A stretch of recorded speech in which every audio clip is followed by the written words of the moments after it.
Russia and Ukraine have sharply escalated their long-range attacks, with one of Ukraine's biggest industrial facilities now caught in the crossfire. A Russian missile strike hit ArcelorMittal steel complex, which is Ukraine's largest integrated steel plant. The attack killed 2 people and injured 14 workers, according to the information provided. Production at the plant was also partially suspended after the strike damaged key infrastructure and blast furnace operations. The plant is operated by ArcelorMittal, the global steel giant led by Indian origin billionaire Lakshmi Mittal. Now, this factory is Ukraine's largest steel producer and one of the country's major industrial facilities. Damage to a facility of this scale can affect steel production, industrial activity, jobs, and Ukraine's wider economy. The plant is part of Ukraine's heavy industrial base. Russia says it targeted the facility because of its relevance to Ukraine's industrial and military industry capacity. Ukraine, however, has described the strikes as attacks on critical and civilian infrastructure. The plant itself confirmed that one of its sites had been hit and that production was partially suspended. Steel making depends on a continuous supply of energy and functioning industrial equipment. Damage to power systems or blast furnaces can therefore disrupt operation beyond the point of impact. Ukraine, meanwhile, says Russian attacks are increasingly hitting civilian and critical infrastructure. The Russian attack came after one of Ukraine's largest drone barrage against Russia. Russia said it intercepted more than 822 Ukrainian drones overnight. Moscow was among the main targets. Other attacks hit Russia's Rostov region, where local authorities said 5 people were killed. More than 150 drones were reported in that attack, damaging homes, a railway station, and setting a forest on fire.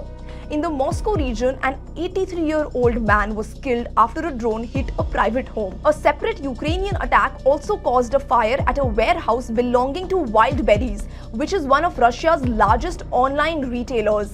Ukraine has significantly increased its use of long-range drones and missiles against targets deep inside Russia. The focus has increasingly been on military industries, energy facilities, and logistics infrastructure. The objective is to disrupt Russia's ability to sustain its war effort. But there is another consequence. The attacks are bringing the war much closer to ordinary Russians, including people living far from the front lines. Russia has continued its own long-range missiles and drone campaign across Ukraine. In addition to the ArcelorMittal plant, Russian attacks reportedly hit several other regions in Ukraine as well. 2 people were killed in Zaporizhia, while others were reportedly killed in Sumy and Donetsk.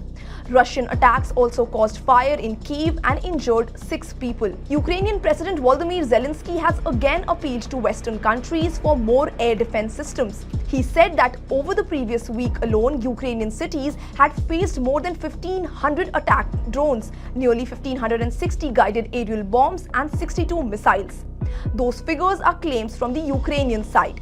There is another development that shows how difficult it is becoming to contain the Russia-Ukraine conflict geographically. Romania, which is a NATO member, said a drone entered its airspace near the border with Ukraine.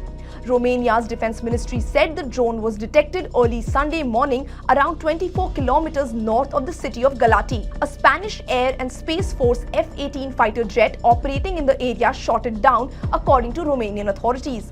This is significant because Romania has reported repeated drone incidents since Russia's full-scale invasion of Ukraine.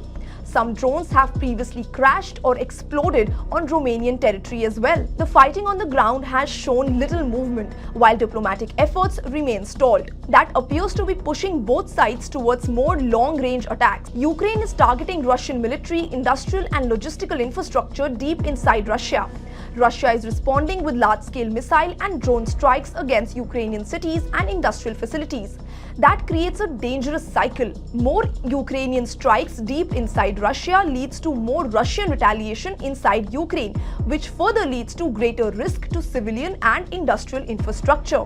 And the latest attack on ArcelorMittal shows that even major industrial facilities are increasingly part of this battlefield. For now, there is no clear sign that this escalation is slowing. Instead, with the front lines largely frozen and talks stalled, the war is increasingly being fought at long range and far beyond traditional battlefield.